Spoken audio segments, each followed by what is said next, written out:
En préparant le livre Israël, parlons-en, j'ai demandé à deux assistantes d'aller dans les rues de Bruxelles, demander au hasard aux gens qu'est-ce qu'ils savaient sur l'histoire et sur la situation d'Israël. Les réponses étaient catastrophiques. Il y a en fait une ignorance du public, et je pense que cette ignorance n'est pas due au hasard. Ça fait 60 ans que les médias européens, qui se disent les meilleurs du monde, informent le public, et on constate qu'en fait le public ne sait pas l'essentiel. Je pense que c'est dû à une opération de propagande israélienne relayée par les médias, et je l'ai résumé dans ce que j'ai appelé les 10 grands médias mensonges qui justifient Israël. Le premier grand média mensonge, c'est qu'on nous dit Israël a été créé en réaction au génocide contre les Juifs en 40-45. Ça, c'est totalement faux. En fait, c'est un projet colonial qui est bien plus vieux, qui a été décidé au congrès de Bâle en 1897. Le mouvement nationaliste juif décide de coloniser la Palestine. À ce moment-là, on emploie le mot colonialisme, il n'est pas du tout honteux.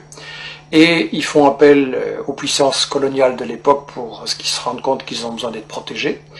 Il demande à l'Empire turc qui n'est pas intéressé, mais l'Empire britannique, lui, est très intéressé parce qu'il veut absolument avoir des colons qui vont être installés là au milieu du monde arabe, entre la partie ouest et la partie est. Ils veulent affaiblir l'Égypte, qui est une puissance qui les inquiète. Ils veulent contrôler le canal de Suez, qui est la route vers la colonie des Indes, qui leur apporte énormément. Ensuite, les États-Unis vont prendre le relais. Eux, ce qui les intéresse, c'est le pétrole. Ils veulent un flic du pétrole. Et donc, création coloniale d'Israël ne date pas du tout de 40-45, c'est bien plutôt, c'est un projet colonial. Il faut rappeler qu'à l'époque, les puissances coloniales européennes se partagent l'Afrique comme un vulgaire morceau de gâteau. Il y a une conférence à Berlin en 1885 avec l'Angleterre, la France, le Portugal, la Belgique, l'Allemagne. On se partage l'Afrique comme un vulgaire gâteau. Il n'y a évidemment aucun Africain qui est invité, je veux dire. Et donc on est vraiment dans l'époque coloniale. Israël, c'est un projet colonial, il faut le dire. Alors, le deuxième grand mythe qui justifie Israël, c'est oui, mais les Juifs, en fait, ils retournent sur la terre dont ils auraient été chassés par l'Empire romain en 70 après Jésus-Christ. Ça, c'est aussi un mythe total, parce que, en fait, j'ai interviewé dans ce livre l'historien Shlomo Sand, qui a lui-même interviewé les historiens, les archéologues israéliens, et tout le monde dit non, il n'y a pas eu d'exode, et donc il n'y a pas de retour. En gros, les populations, elles sont restées là, elles n'ont pas bougé. Bien sûr, il y a eu des invasions, des migrations, des mélanges, mais en gros, elles n'ont pas bougé, les populations. C'est qu'il y a deux conséquences cocasses. La première, c'est que, au fond, les descendants des Juifs de l'époque de Jésus-Christ, c'est les Palestiniens qui vivent là aujourd'hui, maintenant. Et la deuxième conséquence, c'est que, alors, s'il n'y a jamais des gens qui sont partis, quels sont ces gens qui nous disent qu'ils reviennent? En fait, ce sont des convertis, des Européens de l'Est, de l'Ouest, des Maghrébins, qui se sont, à différents moments, pour différentes raisons, convertis à la religion juive.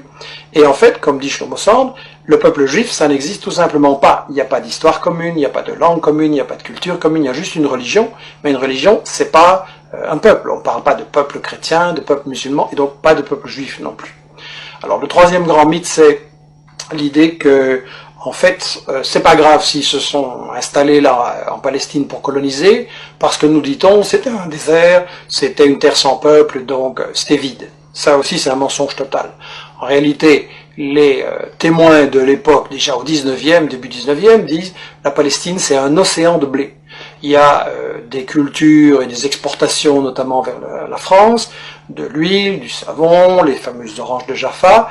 Et d'ailleurs, quand les colons britanniques et puis les colons juifs vont vouloir s'installer en Palestine à partir de 1920, les paysans palestiniens refusent de céder leurs terres, et donc il y a des révoltes, il y a des grèves générales, il y a des manifestations avec de nombreux morts, il va même y avoir une guérilla en Palestine, donc c'était tout sauf un désert, et tout ça n'a été brisé que par une répression très très féroce de l'occupant britannique et des sionistes ensuite. Alors on nous dit, oui c'est vrai, il y avait des Palestiniens, mais enfin ils sont partis d'eux-mêmes. Ça aussi c'est faux. J'ai cru ça moi longtemps, et tout le monde a cru ça, et ça a été la grande version officielle d'Israël, jusqu'à ce qu'on a appelé les nouveaux historiens israéliens, Benny Morris qui est interviewé dans les livres, Papé et d'autres disent non, les Palestiniens ont été chassés par la violence, par la terreur, par toute une opération systématique pour les expulser en fait du pays, pour vider la terre de ses habitants. Donc ça c'est encore un mythe absolu, et ça c'est pour, disons, la partie historique. l'histoire d'Israël, tout ce qu'on nous cache, qui est très très important à comprendre. Et ensuite, ce qu'on nous dit sur la période actuelle, c'est que de toute façon, Israël, c'est la seule démocratie au Moyen-Orient et que donc il faut la défendre, c'est un État de droit.